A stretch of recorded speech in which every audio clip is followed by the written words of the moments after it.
न बारात आई, न ढोल बजा, न मेहंदी लगी, न मौलवी आया। बस हाँ, एक बात नई थी कि मुझे नया सूट पहनाया गया था, नया जोड़ा। फिर मेरे अब्बू ने कुरान शरीफ लाकर मेरे हाथ में रख दिया। सूबा सिंध से ताल्लुक़ रखने वाली ये लड़की बताती है कि जब वो सने बलूगत तक पहुंची तो इसकी शादी मुसलमानों की मुक़द्दस किताब कुरान से करवा दी गई। ये शादी आम शादियों की तरह हरगिज़ नहीं थी।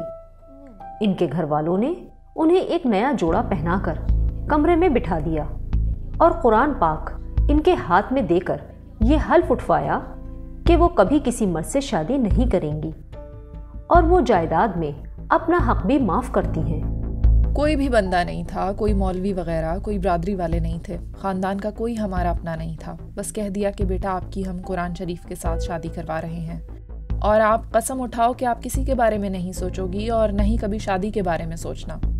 अभी आपकी शादी कुरान पाक के साथ करवा दी है। मैंने कुरान शरीफ की ही तालीम ली है क्योंकि हमें इजाज़त नहीं है कि घर के बाहर जाएं। घर में ही हमें अम्मी पढ़ाती थी और अब्बू कभी कभार तिलावत करवा देते थे, बाकी बाहर हम कभी भी नहीं गए। मोमल का ताल्लुक़ एक सैयद घराने से है और इनके वालिद ज़मींदार हैं। वो बताती हैं कि उनके अपने ख़ानदान में इनका कोई हम उम्र रिश्ता नहीं था और गैर बरादरी में शादी करने का रिवाज भी नहीं है। कुरान से जब भी शादी के बाद वो अपना सारा वक्त घर के कामों में ही गुजारती हैं। कम उम्री से ही उनके ख़ानदान की लड़कियों को पर्दा करवाया जाता है।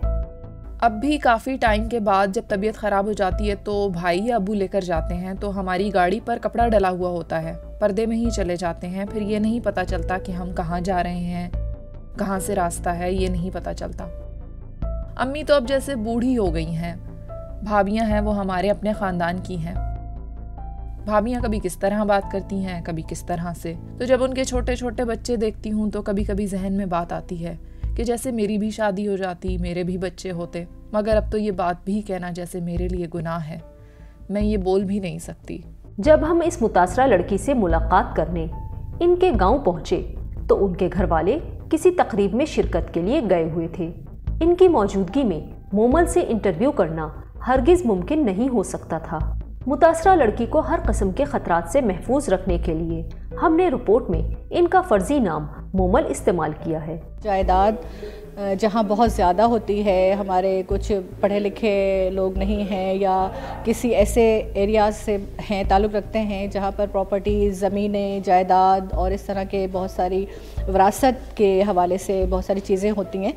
तो जो मेल हज़रात हैं, वो भाई हो गए या वालिद मोहतरम हो गए, वो ये चाहते हैं कि अगर ज़ाहिर है शादी हो जाएगी तो यकीनन इस जायदाद में से जो हमारी जायदाद है कुछ हिस्सा ही सही लेकिन हमें देना पड़ेगा। इसलिए वो ये चाहते हैं कि जी हम इनको बस बीबियां कर देते हैं, इनको सतियां जतियां कर देते हैं और कुरान पाक से तुम्हारी शादी करवा देते हैं, ज़िंदगी भर आप घर में ही रहेंगी, हमारे साथ रहेंगी। और वो जो मासूम ख़वातीन होती हैं वो इस बात पे उनका भरम रखती हैं अपने घर के मर्दों का, भाइयों का, अपने वालिद का, कि चलें ठीक है, हम आपकी खातिर, आपकी इज़्ज़त की खातिर, ख़ानदान की खातिर हमें ये चीज़ कबूल है, हमें ये बात कबूल है। वो अपनी पूरी ज़िंदगी दाव पे लगा देती हैं, अपनी लाइफ को ख़त्म कर देती हैं। पाकिस्तान की कौमी असम्बली में सन 2011 में ख़वातीन के ख़िलाफ़ ऐसे फरसूदा रस्म व रिवाज के ख़ात्मे का एक बिल मंजूर किया गया था। इस कानून के तहत लड़की की कुरान से शादी कराना एक जुर्म है जिसकी सज़ा 3 या 5 साल तक कैद और 5 लाख रुपए जुर्माना हो सकती है। कुरान से शादी करा दी जाती है बच्चियों की, ये इशू हमारे पास मौजूद है।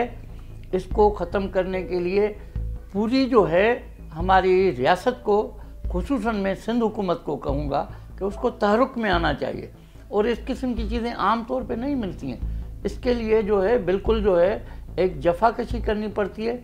और मैं उन ख़वातीन से जो इस वक्त हुकूमत के अंदर मौजूद हैं और वो वजारतों पे बैठी हैं या असम्बलियों में बैठी हैं, उनको इस मामले पे ज़्यादा जो है एक्टिव होना चाहिए और इस पे जो हक़ाइक़ छुपे हुए हैं उनको सामने लाने के लिए कोशिशें करनी चाहिए। बच्ची बराइट ऑफ कुरान है, कुरान से उसकी शादी करा दी गई है।